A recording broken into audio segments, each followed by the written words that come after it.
Assalamualaikum warahmatullahi wabarakatuh.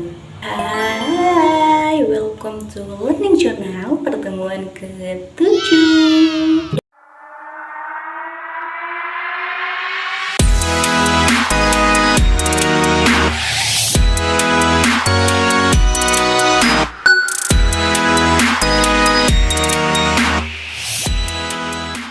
Dalam video kali ini, seperti biasa, kita akan membahas dan mengulas kembali mengenai materi yang telah dipresentasikan pada minggu kemarin. Untuk materi yang dipresentasikan pada minggu kemarin yaitu mengenai praproduksi film. Untuk pembahasan yang pertama, mari kita bahas yaitu yang pertama mengenai format penulisan film.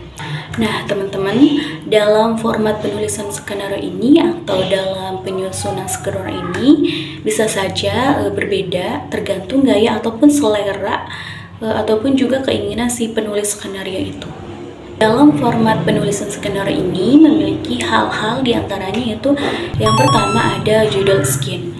Nah, teman-teman, dalam judul skin ini berisi nomor skin 1, keterangan luar ataupun dalam ruangan yang biasanya ini memakai istilah eksterior ataupun interior. Lalu, keterangan yang jelas mengenai tempat kejadian dan ruangan kejadian seperti rumah Markus ataupun ruang tamu. Lalu ada keterangan yang mana menjelaskan mengenai waktu kejadian seperti pagi, siang, sore, dan malam. Tapi dalam penulisan internasional, keterangan waktu itu hanya digunakan day dan night saja ataupun pagi dan malam saja. Lalu selanjutnya ada nama pemeran. Nah, teman-teman, pada format penulisan seperti internasional, nama pemeran ini tidak lazim dicantumkan, tetapi beberapa penulis di Indonesia itu sering mencantumkannya karena dianggap itu tuh salah satu yang paling penting. Nah, makanya format ini tuh karena mengikuti penulisan naskah-naskah teater dan skenario sinetron format penulisan Asur Rosani dan Tatik Melati pada tahun 80-an. Hal ini tuh membantu memperlengkap mengenai tulisan kita, selain juga membantu kru, pemain, dan sutradara untuk mengetahui siapa saja sih pemain yang terlibat pada skin tersebut. Selanjutnya ada deskripsi visual. Nah, teman-teman, pada deskripsi visual ini berisi mengenai tentang suatu keterangan suasana, tempat kejadian, dan peristiwa yang terkandung dalam skin tersebut. Seperti contohnya malam ini cuacanya sangat buruk, hujan terus deras disertai petir yang menyambar, lalu tampak dari kejauhan yakni menembus kegelapan. Lalu selanjutnya ada tokoh dialog. Oh ya, di mana teman-teman bagian ini tuh hanya menerangkan nama dari tokoh yang berdialog itu. Hal ini tuh agar orang tahu bahwasannya dialog tertentu itu disampaikan oleh tokoh yang mana nih gitu. Selanjutnya ada beat. Nah, beat dalam skenario ini tuh tidak jauh berbeda dengan musik, hanya saja penitik keberatan irama atau tempo ini ada pada emosi interaction tokoh yang akhirnya bersifat dalam ekspresi. Nah, beat inilah yang menjadi dialog yang diucapkan dan dilakukan yang disegerakan si tokoh itu jadi memiliki arti dan motivasi. Contohnya seperti menyesali perbuatannya, menangisi ibunya, dan memarahi adiknya. Selanjutnya, teman-teman, di sini juga ada sebuah dialog. Nah, yang dimana dialog ini di bagian itu kita menuliskan kalimat dialog yang nantinya akan diucapkan oleh si pemain itu. Nah, dialog ini tuh dibutuhkan karena untuk menyampaikan hal-hal yang dimana tidak bisa dilakukan hanya dengan suatu gambar saja. Sehingga kata-kata yang dilontarkan agar yang diajak berbicara tuh ngerti sih apa sih maksud dari kita itu. Selanjutnya ada logika bahasa.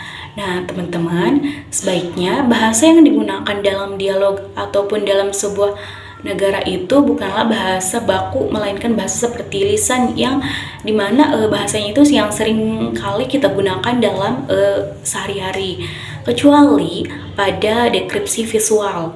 Nah, teman-teman, pada deskripsi visual ini tuh kita bisa menggunakan bahasa baku untuk melihat kegunaannya yang memang untuk dibaca dengan divisualkan, bukan karena sebuah kalimat yang harus diucapkan tokoh dalam sebuah tayangan itu. Misalnya nih, sebisa mungkin kita itu tidak memakai kata jenis oh, gue, dong, deh untuk cerita yang bukan berlatarkan latar Betawi gitu. Bahasa itu tuh disesuaikan dengan sebuah settingan daerah yang ditonjolkan dalam sebuah film yang akan ditayangkan itu.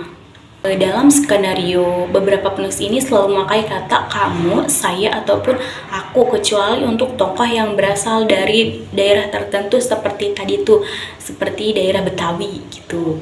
Lalu ada juga penulis menjadikan sebuah perhatian dalam penggunaan kata kami, yang dimana kata kami itu digunakan untuk kata saya dan dia ataupun mereka gitu. Selanjutnya ada rasionalis data. Nah, ke dalam pembuatan film ini, rasionalis itu adalah pendekatan yang menggunakan data untuk membuat keputusan kreatif. Data rasional ini diantaranya itu yang pertama, menggunakan kata untuk memahami audiens.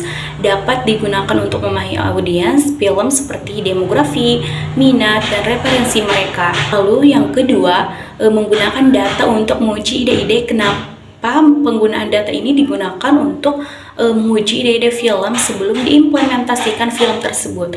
Nah, misalnya itu data dapat digunakan untuk menguji reaksi penonton terdapat potongan film, poster, ataupun juga trailer.